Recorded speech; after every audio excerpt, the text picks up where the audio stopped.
Buenos días otra vez. Bueno, son bien poquitos. No sé si sigan en la otra clase, pero pues yo voy a comenzar. Entonces nos quedamos en la velocidad de reacción. Pongo la presentación.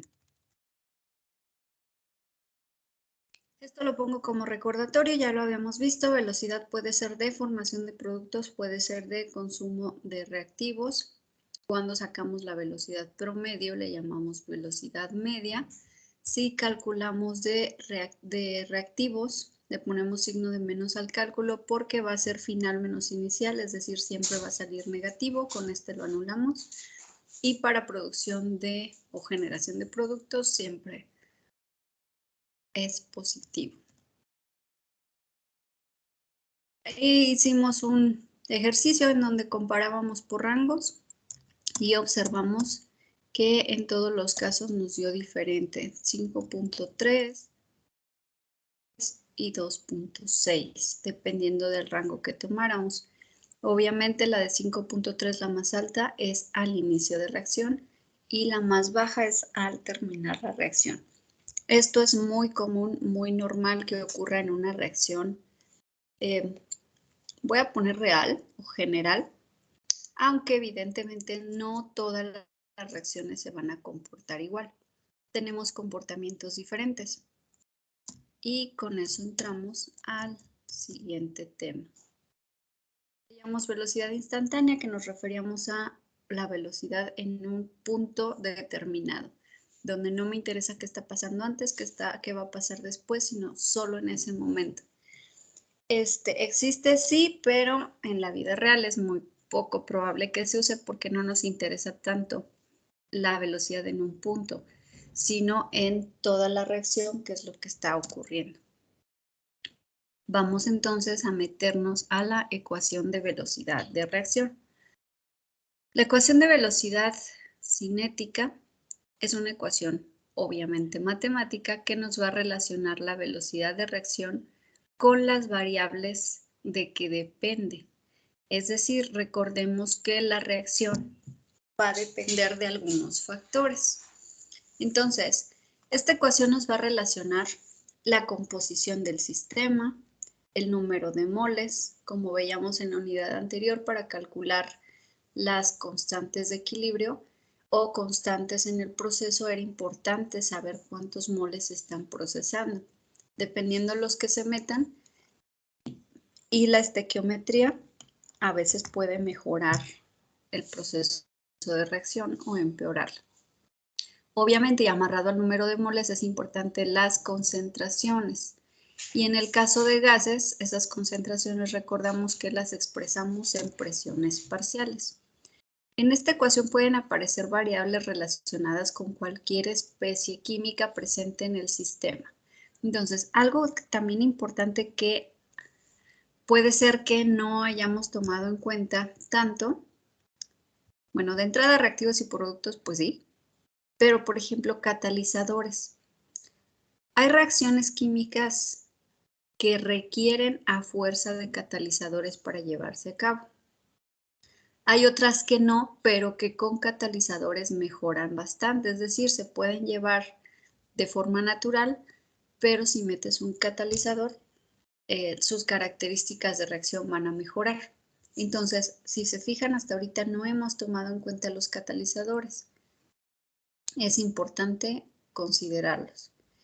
Hay que considerar cuando llevan disolventes. Sí lo tomamos en cuenta, porque acuérdense que cuando trabajamos con el hidróxido de sodio, si lo pones en estado sólido, no va a reaccionar o la reacción va a tardar demasiado, solamente lo que esté en contacto. Pero si lo metemos disuelto, ese disolvente permite que haya más espacio para los, choques entre átomos y pueda generarse la reacción. Entonces, muchas de las reacciones sí lo requieren.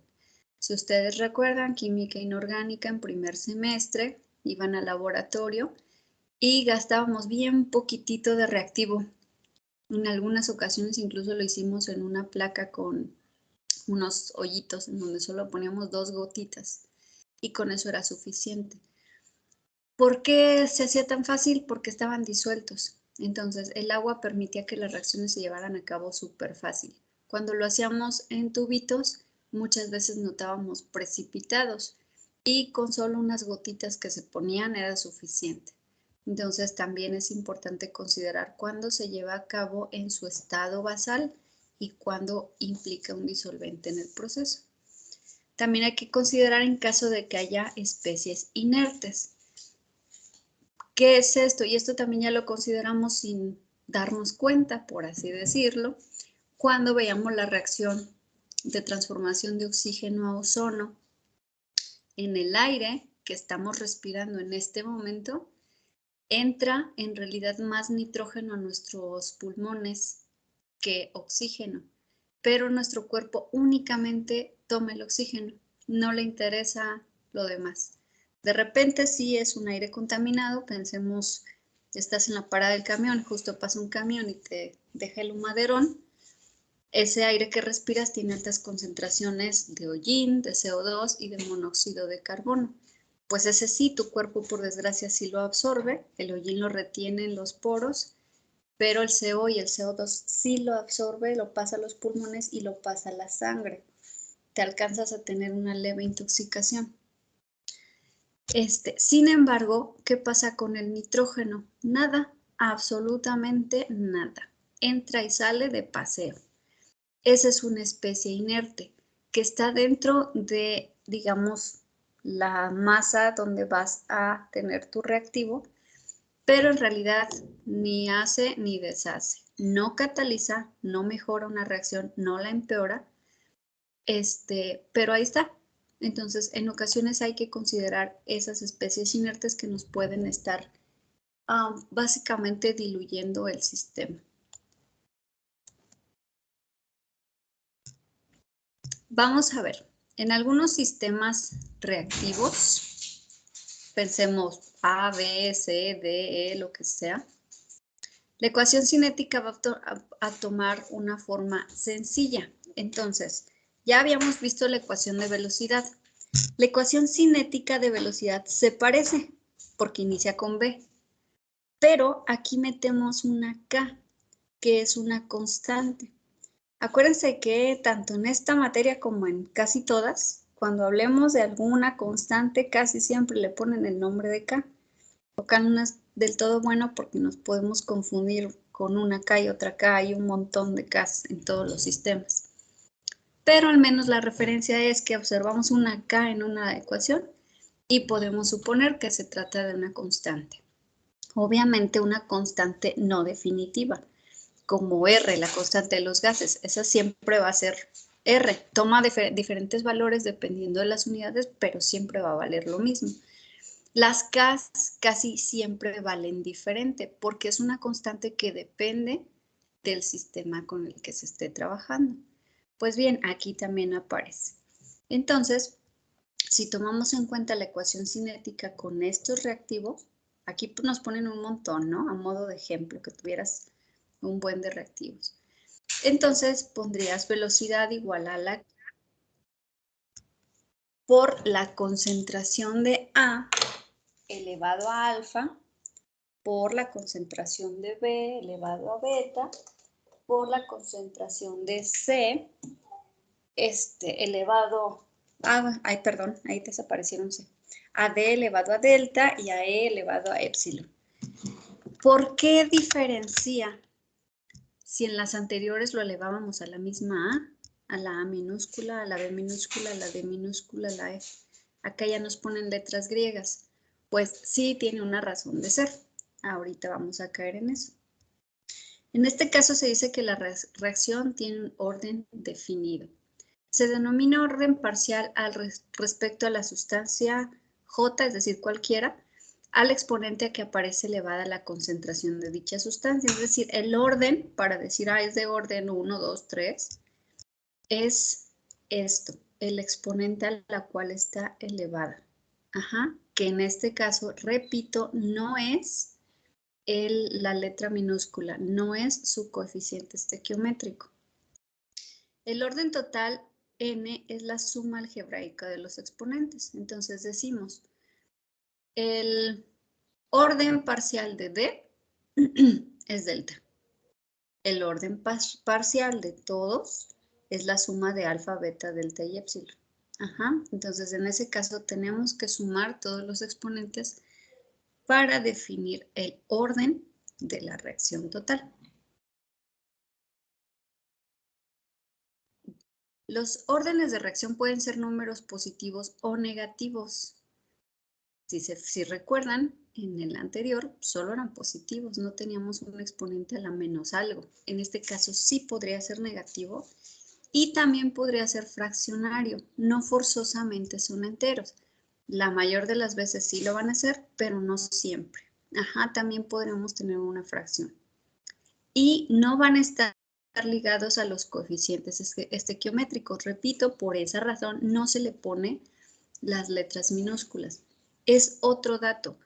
¿Podría ser coincidencia que sea el mismo valor del coeficiente? Podría, pero no necesariamente va a ser. Sus valores no dependen de cómo se ajuste la reacción. Entonces, no significa que si, por ejemplo, meto de reactivo A un montón y de reactivo B bien poquito, tenga que ver con ese ajuste. Ajá, tiene que ver más bien con cosas experimentales. Y bueno, recordando la capa que aparece en la ecuación, recibe el nombre de constante de velocidad y también, como lo vimos en la unidad 1, está en función de la temperatura. Esa constante puede ser una a temperatura ambiente y puede ser otra a 100 grados. Usualmente va a cambiar porque acuérdense que la temperatura sí afecta demasiado en una reacción. Tanto puede beneficiarla como puede afectarla. Al aumentar la temperatura, la constante también va a aumentar. Vamos a retomar unos conceptos básicos. ¿Qué son las reacciones homogéneas? Son las que tienen lugar en una sola fase, o sea, gaseosa. ¿Sí? Aunque la interrumpa, ¿me puede repetir de nuevo lo que era la N? Es que no entendí esa parte. N. Esta. Sí, o sea, es la sumatoria de eso, pero no entendí esos de dónde salían. De los exponentes, porque dice que no son los coeficientes estequiométricos, entonces, ¿qué era lo de la alfa, beta y todo eso? Ajá. Pregunto si me escuchan bien porque me salió un letrero de que tengo mala calidad de red. ¿Sí se me escucha? Sí, bueno, se le llega a cortar a veces, pero ahorita sí se escucha bien.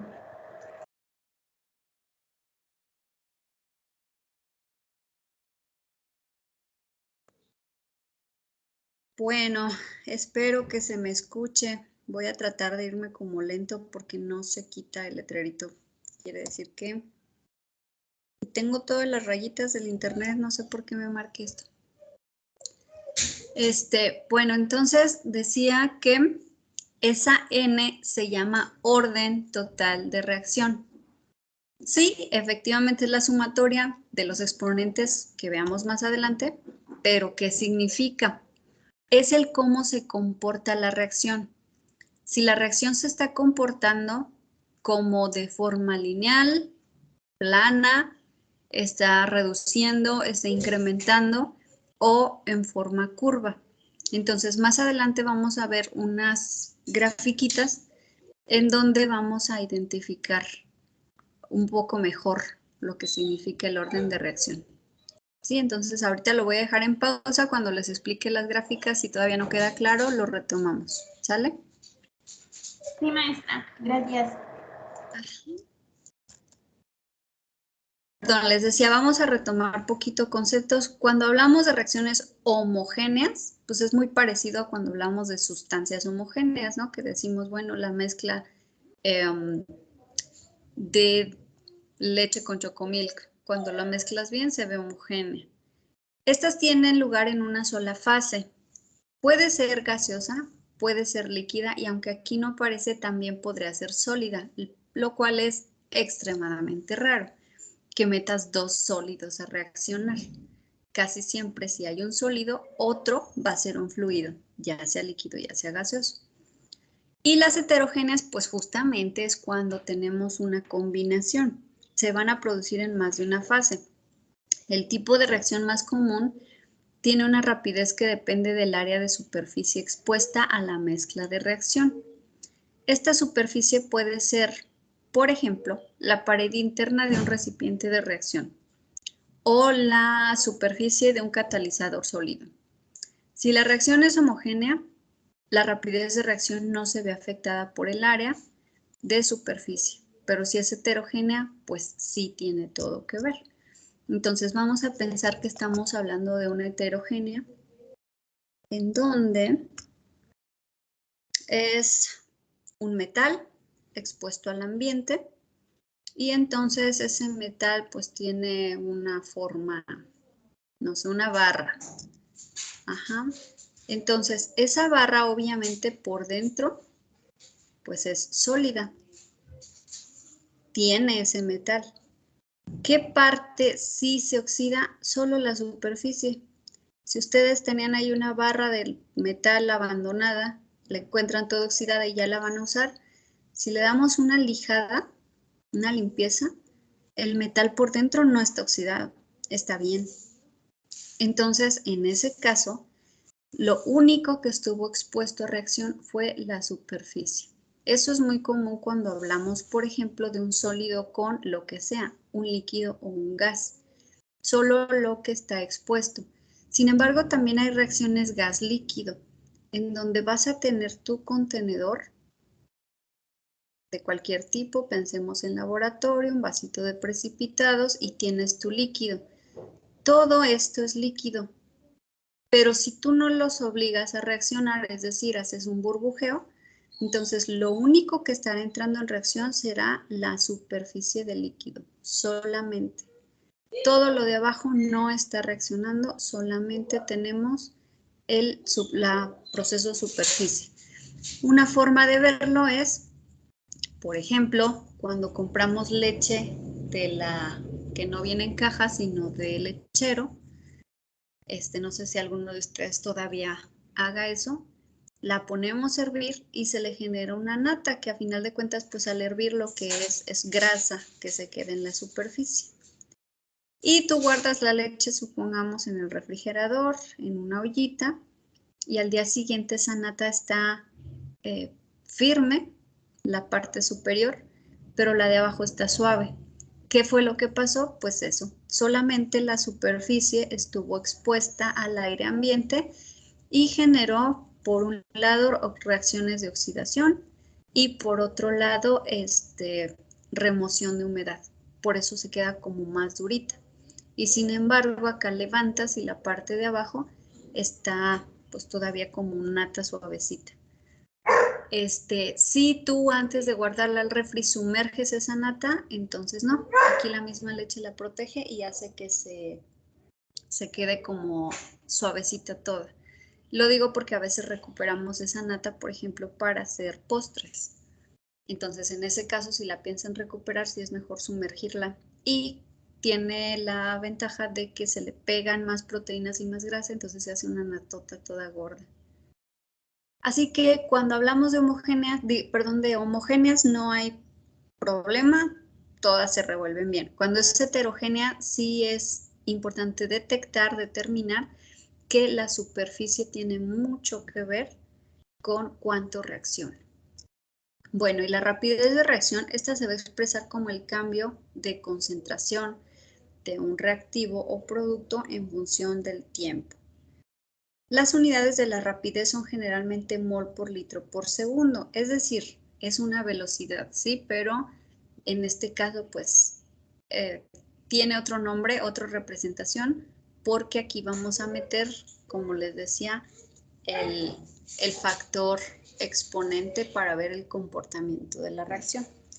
Las unidades de la rapidez, ya se las había dicho, para las reacciones en solución y mol por centímetro cúbico por segundo para procesos en fase gaseosa. Entonces, concentración que ya conocemos o que para nosotros es más común, mol por litro. Pero también puede ser que la midamos en mol por centímetro cúbico. sería nada más como un cambio de unidad, pero a final de cuentas recuerden que el centímetro cúbico también es un volumen. Por lo tanto, incluso en gases podríamos medirlo en mol por litro y no hay problema porque es mol por unidad de volumen. Y el tiempo suelen ser segundos cuando hablamos de reacciones rápidas. Si estamos pensando, por ejemplo, en una reacción de oxidación de la barra metálica, probablemente saquemos esa rapidez en mol por día porque es mucho el tiempo que va a tardar. Pero en reacciones nivel laboratorio o industria, pues suelen ser por segundo. Aquí, ¿todo bien? Sí, maestra. Genial. Vamos ahora sí a ver qué onda con ese orden de reacción, esa N. La rapidez de reacción es proporcional a las concentraciones de los reactivos elevados a una potencia. Cuando hablamos de orden cero, es que está esa potencia elevado a la cero. Acuérdense que todo lo que elevemos a la cero va a valer 1. Entonces, multiplicamos acá por 1 y solo te queda K. Ese sería un orden cero, donde tu velocidad va a ser igual a tu constante. Cuando hablamos del primer orden, pues está elevado a la 1. Cualquier cosa elevado a la 1 es el mismo, entonces velocidad me va a quedar solamente la constante por la concentración de A. Cuando hablamos de un segundo orden, está elevado al cuadrado. O bien, son dos reactivos multiplicados entre sí. Puede ser reactivo A elevado al cuadrado o reactivo A elevado a la 1 multiplicado por reactivo B elevado a la 1. Acuérdense que si sumamos, estos dos sumados me van a dar 2. Entonces, eso ya implica un segundo orden. Si estos los graficamos, es ahí donde se nota más. Y ahorita les muestro las grafiquitas. Es importante señalar que el orden de reacción es estrictamente una magnitud experimental. Entonces, para conocer un orden de reacción, esos exponentes no son los coeficientes estequiométricos. Esto solamente se vio a través de un proceso experimental. Por tal motivo, si hay una reacción química nueva o que no se ha analizado y desconocemos su orden porque no tenemos todavía el previo experimento, ahí la única forma de conocerlo va a ser experimentando. No podemos en este caso sacar órdenes de reacción por suposiciones o por coeficientes estequiométricos. Es netamente experimental. Y eso va a depender exclusivamente de la forma en que la rapidez se relaciona con la concentración de los reactivos. Y aquí las grafiquitas porque yo creo que se entiende mejor. Cuando hablamos de orden cero, la velocidad de reacción es independiente de la concentración de reactivos. Es decir, puedes poner un montón de reactivos y la reacción sigue igual. Puedes poner bien poquititos y la reacción sigue igual en cuanto a velocidad. Ese sería el orden cero. Si ustedes grafican una recta, si recuerdan la forma de la recta, en donde M sea 0, pues lo que nos sale es esto, una paralela al eje X. ¿En qué punto puede ser muy alto, puede ser muy bajo? A eso se refiere el orden cero. Entonces, pones muchísimos, no importa. Pones poquitos, no importa. Pones un montón de uno y un poquitito de otro, no importa. Su reacción va a mantenerse similar.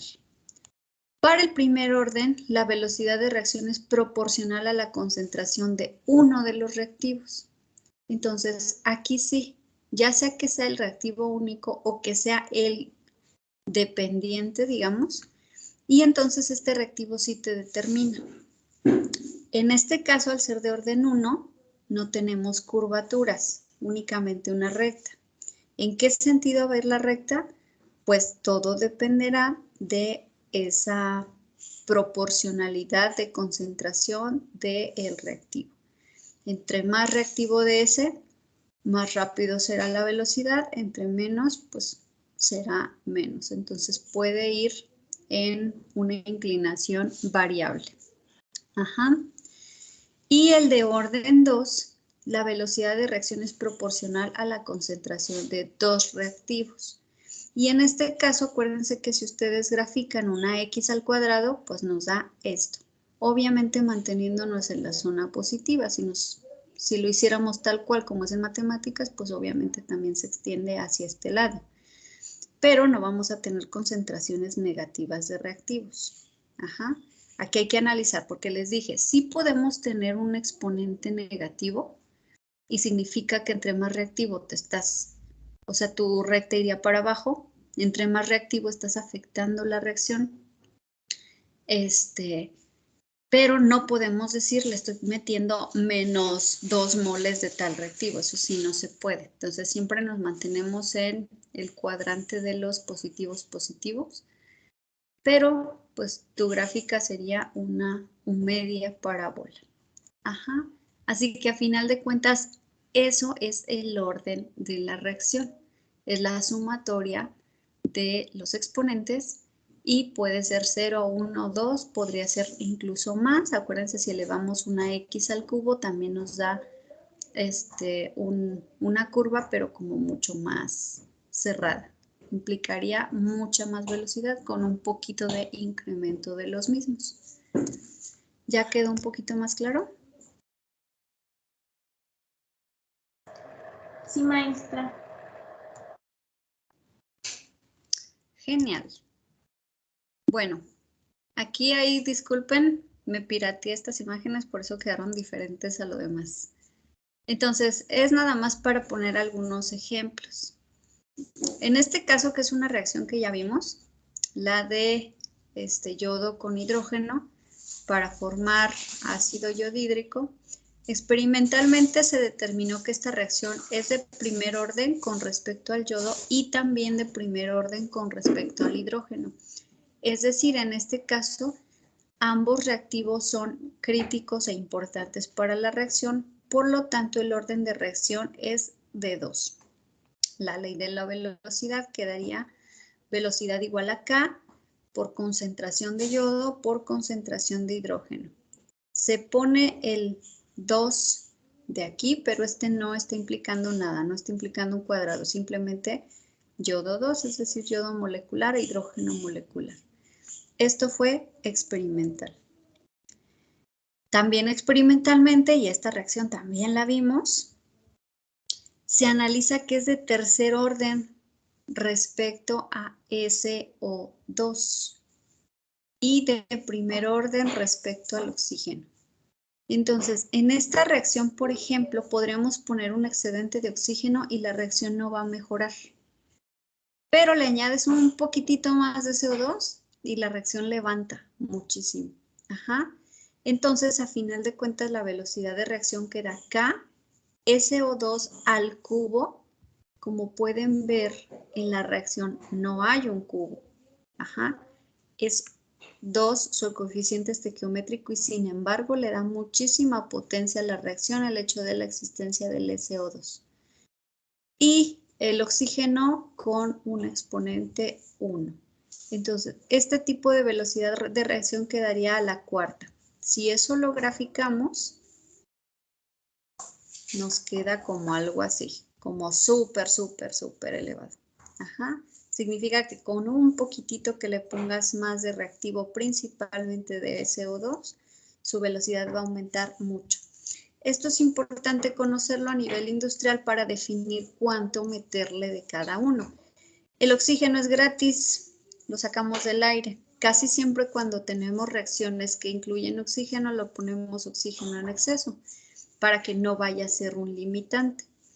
Pero en este caso, ponerle oxígeno en exceso no te va a servir de mucho. Ajá. ¿Qué te va a servir? Meterle un poco más de CO2. Un poco más me refiero a proporcionalmente lo que estés esperando del producto. Para este otro ejemplo, donde vemos la descomposición del amoníaco, experimentalmente se determina que esta reacción es de orden 0 respecto al amoníaco. Aquí el cuánto le pongas es poco importante. Al final de cuentas, dependiendo de las condiciones, acuérdense que de hecho veíamos justamente formación de amoníaco que era exotérmica, entonces meterle calor no nos servía de nada. Aquí más bien es más crítica la temperatura que la concentración de reactivo. Lo que sea que le pongas, la velocidad de reacción se va a mantener. Le pones poquito, se va a descomponer. Le pones mucho, se va a descomponer igual a la velocidad de lo que K valga. Pero acuérdense que K sí depende de temperatura, entonces obviamente metemos una temperatura que sea más conveniente, la K aumentará, pero no depende tanto de cuánto reactivo le pongas. Entonces puedes dejar un reactor con un montón de esto y simplemente dejar que el proceso continúe hasta que tengas la formación completa. Usualmente si tenemos esto, sería para obtención de hidrógeno. Ajá, que ese sí es carísimo. El nitrógeno molecular pues, nos da lo mismo, no es tan importante. Un tantito.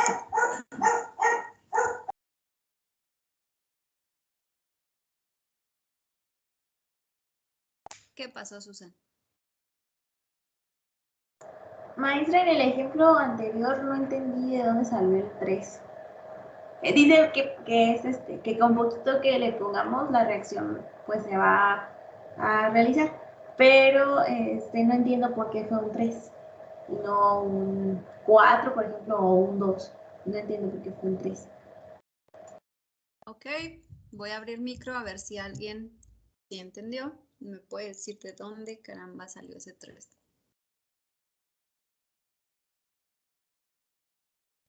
Es experimental, ¿no?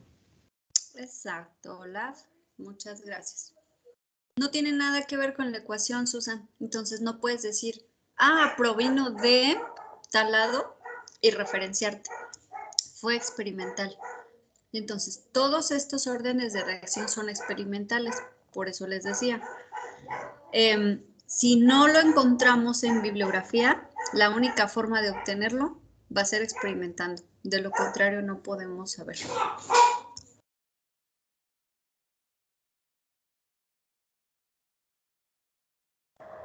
Está bien, maestra, gracias.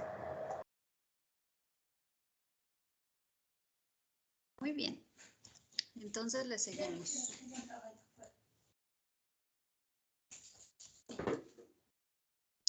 En este sí quedó claro porque es de orden 0. Muy bien. Este tipo de orden 0 son de los menos probables. Casi siempre sí es importante cuánto reactivo metas para que la reacción se lleve a cabo. Es muy raro que no importe. ¿Y cuáles son los pocos casos en donde no importa mucho la concentración? Pues casi siempre en reacciones de descomposición. Solo tienes un reactivo, no va a reaccionar con nadie, lo que va a pasar es que se va a destruir. Entonces, pues en ese caso, ¿cuánto se va a destruir? Pues cuánto le metas. Esta es más común que encontremos orden 0, pero cuando tengamos 2 reactivos o más, es más probable que sí tengamos un orden de reacción, de 1 en adelante. ¿Sí? Puede ser órdenes de reacción altísimos, sí, y eso significa que la reacción es súper veloz, muy favorable, y entre más reactivo le metas, más rápida va a ser. Bueno, la constante de proporcionalidad de la ley de velocidad entre V y las concentraciones de reactivos, es decir, K, su valor va a ser característico de cada reacción. Esa K no va a valer lo mismo en los 3 ejemplos que les puse anteriormente. Es más, en el del amoníaco ni siquiera va a ser la misma si su temperatura es 50 que si va a ser 100. Entonces, es característico para cada reacción y para cada condición de reacción. No depende de la concentración de los reactivos. Esa es independiente. Esa concentración se mete en la fórmula, pero aparte. Esa K únicamente va a depender de condiciones de temperatura, de presión, de catalizador, de especies inertes, es decir, de características que ya les había comentado previamente, que quedan fuera de las concentraciones de los reactivos. Y va a variar con temperatura.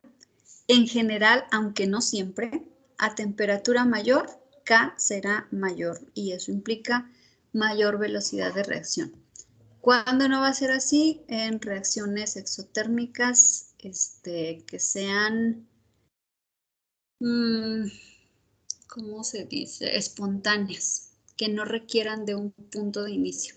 El quemar algo, por ejemplo, lo que veíamos en el examen, en la pregunta de la combustión de gas LP, es reacción exotérmica, sí, pero necesita de una ignición para comenzar.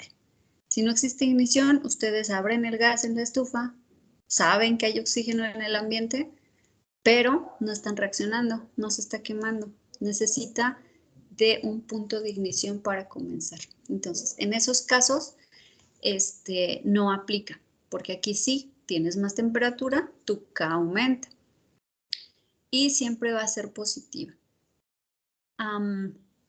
No sé si han visto que cuando vemos pasar una pipa con reactivos peligrosos, trae su rombo de seguridad. Un rombo con otros rombos. Trae 4. Y están de colores: blanco, azul, amarillo y rojo. El rojo tiene que ver con la flamabilidad. Y depende del número que tenga, es la peligrosidad que tiene respecto a ser flamable. Entonces, en ese caso, si nosotros analizáramos por simple inspección esos rombos y analizamos en el rombito rojo qué número trae, va a tener todo que ver con K. Entonces, si es un número alto, su K es altísima. Un número alto significa que incluso con temperaturas ambientales, un número 4, por ejemplo, a temperatura ambiente ya se prende. Entonces, ese tendría una K altísima. Ajá. Porque por sí sola, con bajas temperaturas, ya generaría una reacción de forma muy rápida. Y en la parte blanca incluso a veces trae especificaciones importantes como una W tachada. Significa no mezclar con agua porque reacciona. Son características especiales. Entonces, a veces a lo mejor con ver un reactivo y ver qué características tiene, podríamos determinar qué tan violento es para reaccionar. Y dependiendo de eso, pues podríamos decir, tiene una K muy alta, una K muy baja. Siendo así, tenme un ejemplo de algo que por naturaleza tenga una K muy baja, que le sea muy difícil de reaccionar con quien sea.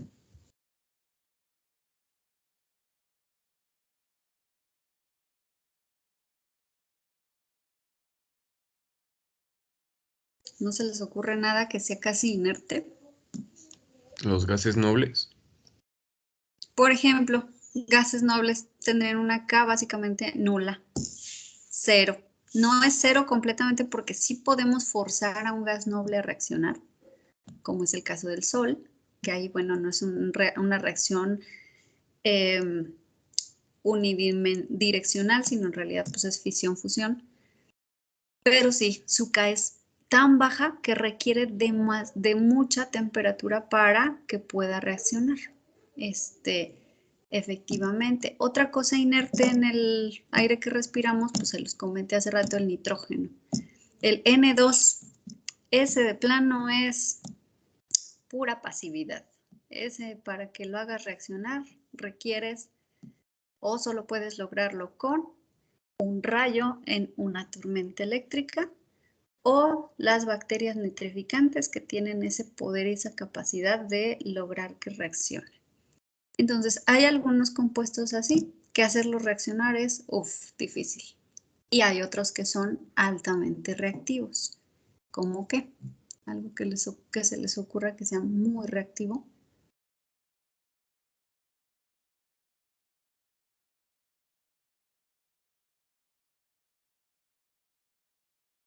El sodio. Sí, por ejemplo, gracias. El sodio metálico. Ese sodio lo sacas de su frasquito y debes tener un buen de cuidado porque con poquita humedad en el ambiente genera una reacción violenta. Y pues también en Orgánica 1 hicieron un experimento de llevarlo a combustión y luego dejarlo caer en un vasito con agua y con fenolftaleína. Y se veía el sodio ahí dando vueltas acelerado en el agua y generando hidróxido, pintando el agua que se veía blanca en rosita. Entonces, sí, bioquímicos, por simple inspección, muchas veces podemos analizar si una reacción va a tener una K alta o una K baja. Eso sí, siempre en positivo. Y aquí podemos analizar las unidades. Las unidades de velocidad se van a mantener, es molaridad por segundo. Esa molaridad, acuérdense que puede ser mol por litro o representada en gases mol centímetro cúbico si fuera necesario, pero por segundo. Pero ¿qué pasa con K? Dependiendo del orden de reacción va a ser sus unidades. Si el orden de reacción es 0, pues va a ser las mismas unidades que ve. Si el orden de reacción es 1, va a ser la inversa de segundo.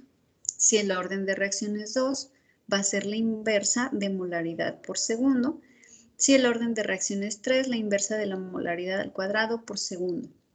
El segundo se queda y los que van a estar cambiando van a ser los moles, porque en algunos casos elevarás esa molaridad a algún exponente, entonces lo tienes que anular. Por lo tanto, solo como dato, la K va a cambiar.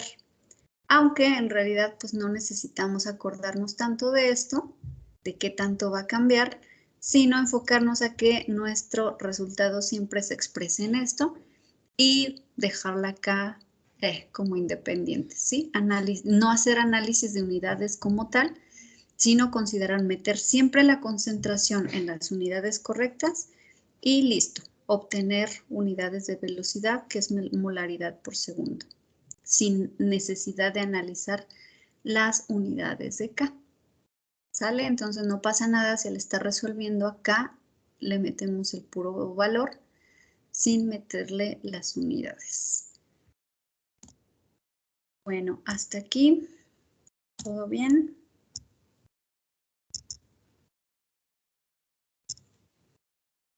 Bueno, genial. Déjenme ver ahora si alcanzamos todavía a hacer un pequeño ejercicio. Bueno, para la obtención de ecuación de velocidad hay diferentes métodos. Podemos analizar el método de las concentraciones iniciales. Este método también se llama el método diferencial. Puede usarse siempre que sea posible medir con precisión suficiente la velocidad de reacción instantánea. ¿Recuerdan que les hablaba de velocidad de reacción instantánea? Pues en este caso nos puede servir de base o de referencia para poder calcular la velocidad cinética. Se suele usar al comienzo de la reacción cuando la composición del sistema se conoce de manera precisa, pues vas comenzando, así que tú sabes cuánto metiste de cada reactivo. Y sobre todo, pues si son puros reactivos. Acuérdense que hubo algún ejemplo en donde sí metíamos un poquito de producto porque era tipo gancho para jalar la reacción, pero en la mayoría de las ocasiones no pasa así. Solo metes reactivos y esperas productos. Se va a partir de la ecuación cinética que ya conocemos, velocidad igual a K por concentración de A a la alfa, B a la beta, etcétera, y tomas logaritmos. Ajá, entonces logaritmo de B es igual a logaritmo de K más alfa. Acuérdense aquí, si recuerdan bien, cálculo diferencial e integral. Cuando descomponíamos, por así decirlo, una diferencial, bajamos el exponente y ya le ponemos la función. Entonces queda alfa por logaritmo de A, beta, logaritmo de B y así. Midiendo la velocidad de reacción para distintas composiciones de partidas, el problema se transforma en un ajuste lineal multivariado. Es decir, sí, muchachos, estamos retomando matemáticas complejas, lo que a veces no es tan bonito, pero en realidad es chistoso porque cuando se los dan, o bueno, al menos las experiencias que he escuchado, que he tenido, que he platicado tanto con alumnos como profes, pues los profes de ciencias básicas se enfocan en eso. Yo soy de ciencias básicas y no me importa en qué lo vas a aplicar tú. Entonces, te dan el conocimiento, pero no siempre te dicen cómo hacia dónde se puede dirigir. Pero en realidad tiene un buen de aplicaciones el cálculo diferencial e integral. Entonces, aquí vamos a retomar un poquitito de esto. Y vamos a hacer este ejercicio. Tenemos una reacción de un reactivo A con un reactivo B. Y están los siguientes datos de velocidad cuando se estudia diferentes concentraciones de A y de B. Hacen experimento 1 y meten 0.02 de A, 0.01 molar de B y obtienen que la velocidad da de 4.4 por 10 a la menos 4 mol por litro por segundo.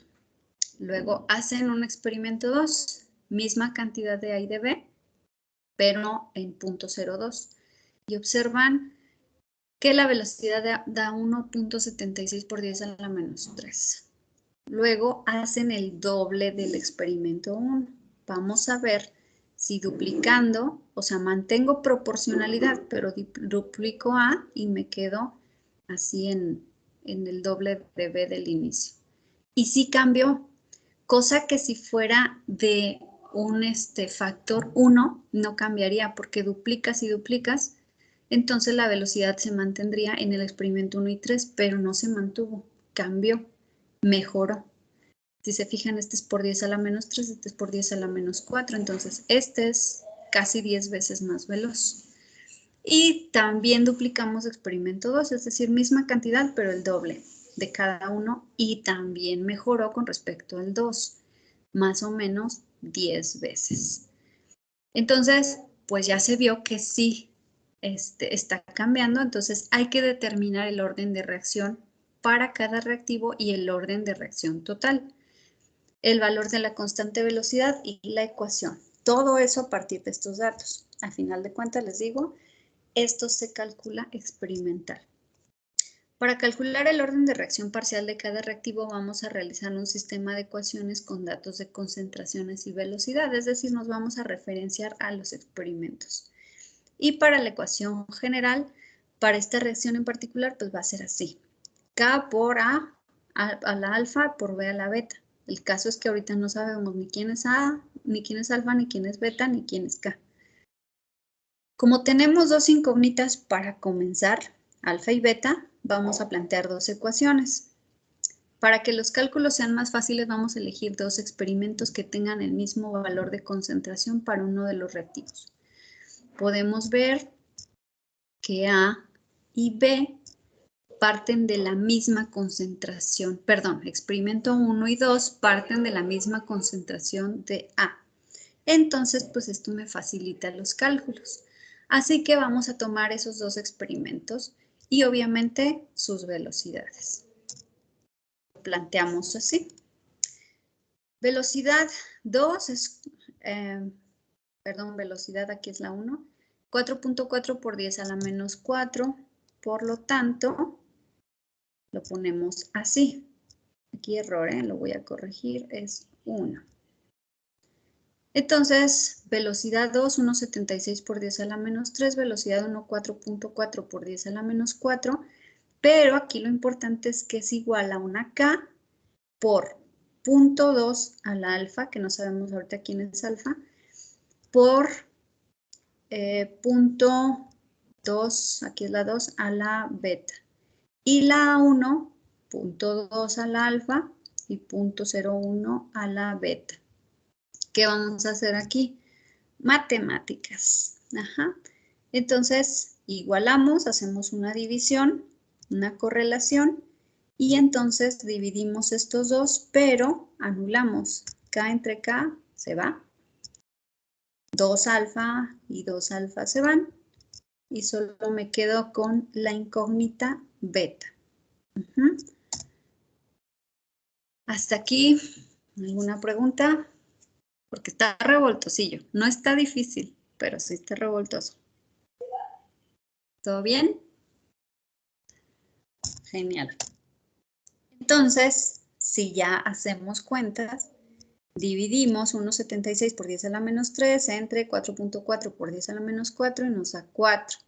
Y dividimos, acuérdense que si está elevado al mismo exponente, sí se puede simplemente meter en uno solo. Entonces, se mete en un solo paréntesis, se eleva la beta y se hace la división.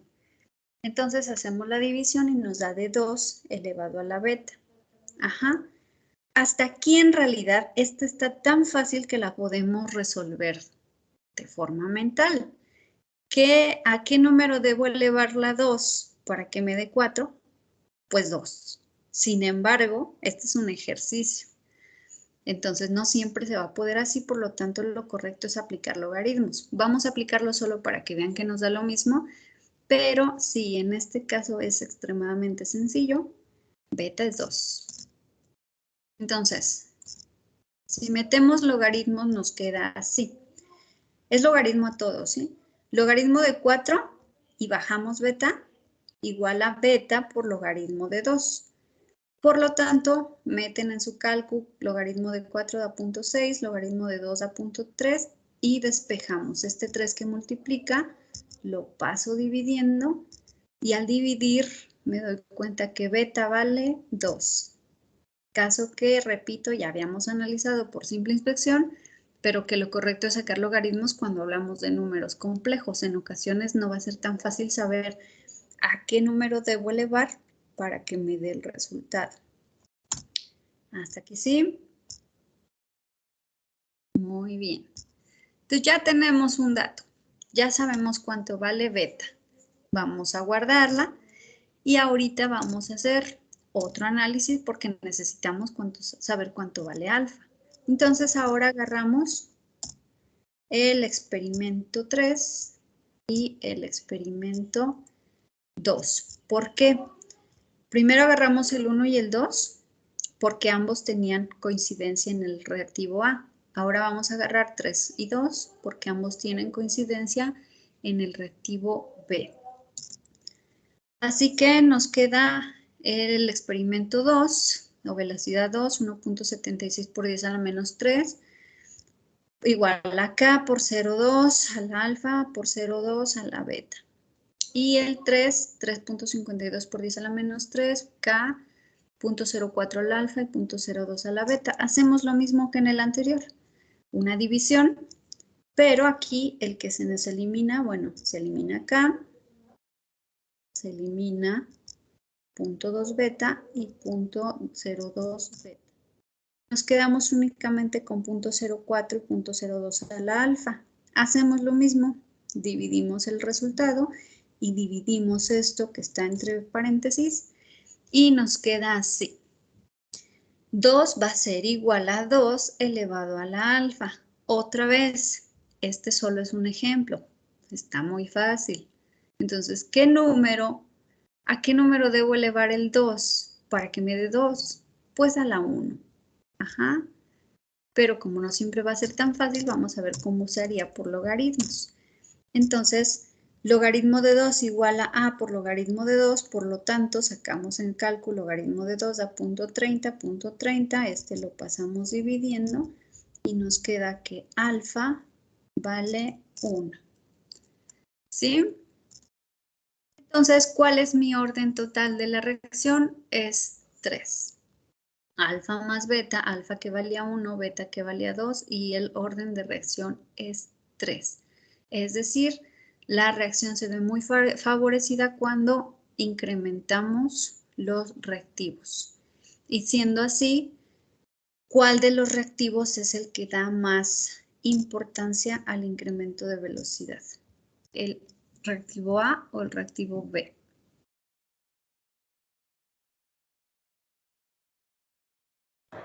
Pues el B, ¿no, maestra?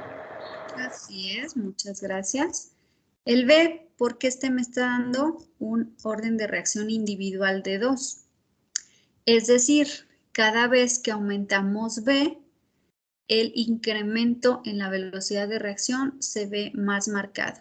Si se fijan, bueno, el incremento entre este y este, que solo cambiamos a A, pues fue del doble. Y sin embargo, el incremento de cuando cambiamos B de este a este fue como 8 veces. Y de este a este fue también como de 8 veces. Entonces, sí, aquí se nota que en cuanto cambiamos B, el incremento de velocidad se ve muy aumentado y al cambiar A sí se aumenta, pero no fue tan maravilloso. Entonces, esto obviamente en la tablita a lo mejor es más difícil de interpretar, pero aquí ya es súper fácil saber que el bueno, si lo que quieres es que tu reacción se lleve a cabo de manera acelerada, métele más B y con eso vamos a tener una mejor velocidad de reacción. Muy bien, hasta aquí preguntas. Maestra, ¿De? bueno, para saber cómo vamos a dividir, porque al principio, bueno, para dividir entre los experimentos, ¿cómo vamos a ver cuál va en el numerador y cuál en el denominador? O sea, siempre va a ir en el denominador el primero o el anterior, o cómo. Más grande. Espera. El que va a ir arriba, perdón, otra vez me voy a regresar, es el que valga más para que te queden números, vaya, enteros de preferencia. Entonces, si te fijas en la primera, el que se puso arriba fue el que valía más. Aquí pareciera que valiera menos, pero no. Este está elevado por 10 a la menos 3 y este a la 4. Entonces, el 4.4 es más chiquito. Pon arriba el más grandote porque va a ser más fácil dividir 6 entre 3 que 3 entre 6. Sin embargo, vamos a suponer que no lo pusiste. Los pones al revés, no pasa nada, igual te va a salir.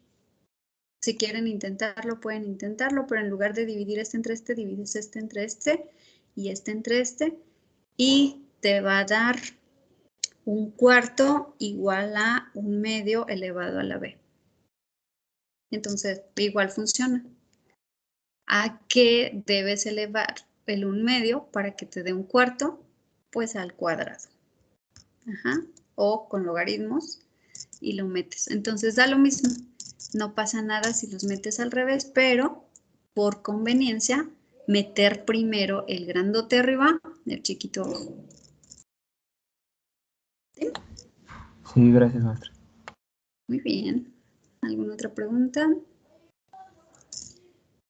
Bueno, entonces ya tenemos alfa, beta, nos falta K.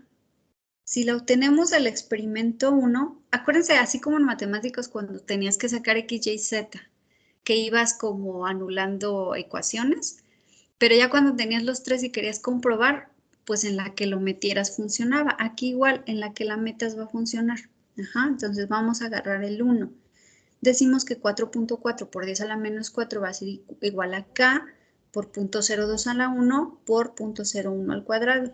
Resolvemos estos dos, nos da de 2 por 10 a la menos 6 y despejamos K. Este está multiplicando acá, lo pasamos dividiendo y nuestra K da de 220. Entonces, a final de cuentas, todo este proceso fueron simples matemáticas. Es sistemas de ecuaciones múltiples para obtener el valor de las variables. Entonces, listo, ya tenemos nuestra ecuación completa. Cuánto vale alfa, cuánto vale beta y cuánto vale K. Y con eso pues ya tenemos el orden de reacción y la fórmula de la velocidad cinética de reacción.